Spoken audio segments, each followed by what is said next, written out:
E a partir de hoje, o Revista Novo Tempo apresenta uma série especial de reportagens que vai contar a história daqueles que dedicam a vida à página impressa. Além das palavras é o título desta produção, feita pela Casa Publicadora Brasileira, em parceria com o jornalismo da Novo Tempo.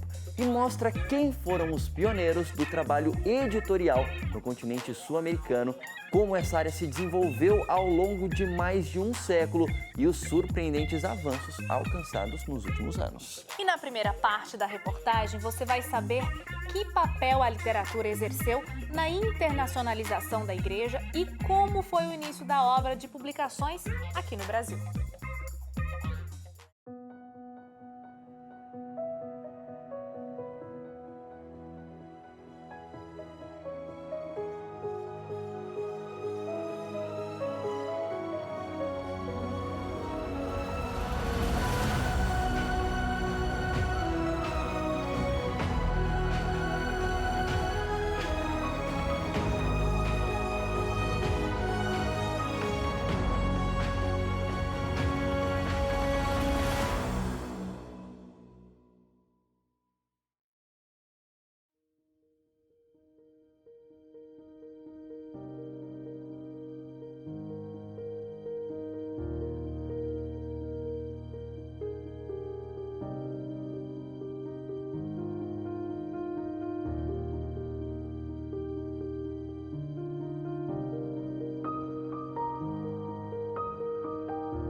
A cultura protestante sempre foi uma cultura da palavra, uma cultura do texto impresso.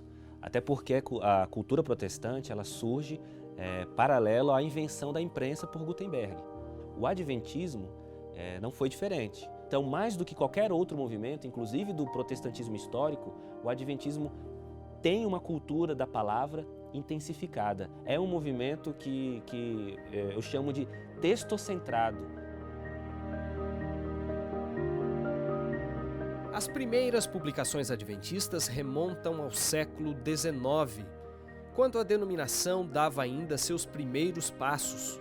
Mesmo antes de a igreja ser oficialmente organizada, em 1863, os pioneiros do adventismo viram nos panfletos, jornais e revistas um dos principais meios de comunicar a mensagem urgente que tinham para dar ao mundo.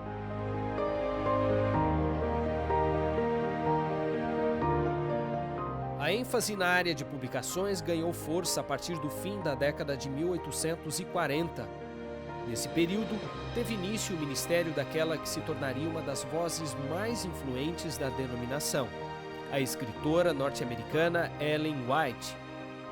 É comunicada a ela a ideia, a vontade de Deus, através do anjo, de que fosse feita uma revista, uma publicação impressa para comunicar a verdade presente para todo o mundo.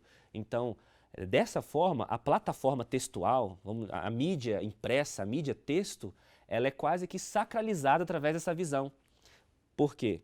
Foi no momento em que Ellen White teve essa visão que a cultura adventista entendeu. Olha, essa plataforma, a mídia impressa, a palavra impressa, ela foi permitida, ela foi autorizada a ser usada para pregar o evangelho. Então, ela está legitimada por Deus. Não demorou para que as publicações adventistas, inicialmente com circulação somente nos Estados Unidos, ultrapassassem as fronteiras do Novo Mundo. Em alguns países, elas chegaram antes mesmo que os missionários.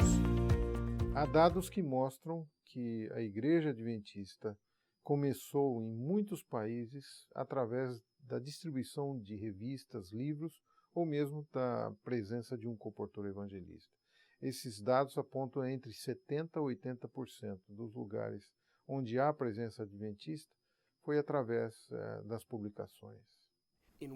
No oeste da África, por toda a América do Sul, tanto o que é hoje considerado como Interamérica e América do Sul, assim como por todo o sul da Ásia, sudeste da Ásia, leste da Ásia, os primeiros missionários não foram pastores ordenados, foram membros leigos, zelosos, que frequentemente levavam consigo livros para vender. Eles foram as pessoas que abriram as portas para a igreja para que os pastores ordenados viessem logo em seguida. Portanto, Teríamos a igreja que vemos hoje em dia sem nossa história de venda de publicações, sem aqueles grandes comportores, tanto homens como mulheres? Não, a igreja não seria a mesma hoje sem esses comportores. A abertura de editoras em vários lugares passou a ser vista como uma estratégia fundamental para a internacionalização do adventismo. Já no final do século XIX, a Review se torna a maior editora do estado de Michigan, nos Estados Unidos. Não apenas em faturamento, mas em número de publicações.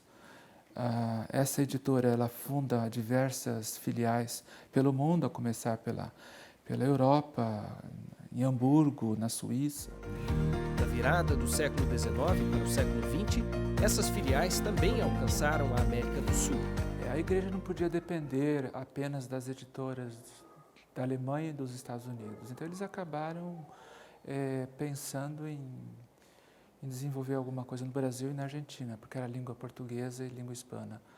E em 1900 começaram a traduzir as primeiras publicações e criaram o Arauto da Verdade no Rio de Janeiro, mas a gráfica só foi surgir mesmo em Taquari, já por volta de 1905, 1906. E em 1907 eles transferiram para São Bernardo, que era uma estação de trem, de uma estação ferroviária que ficava entre Santos e Jundiaí.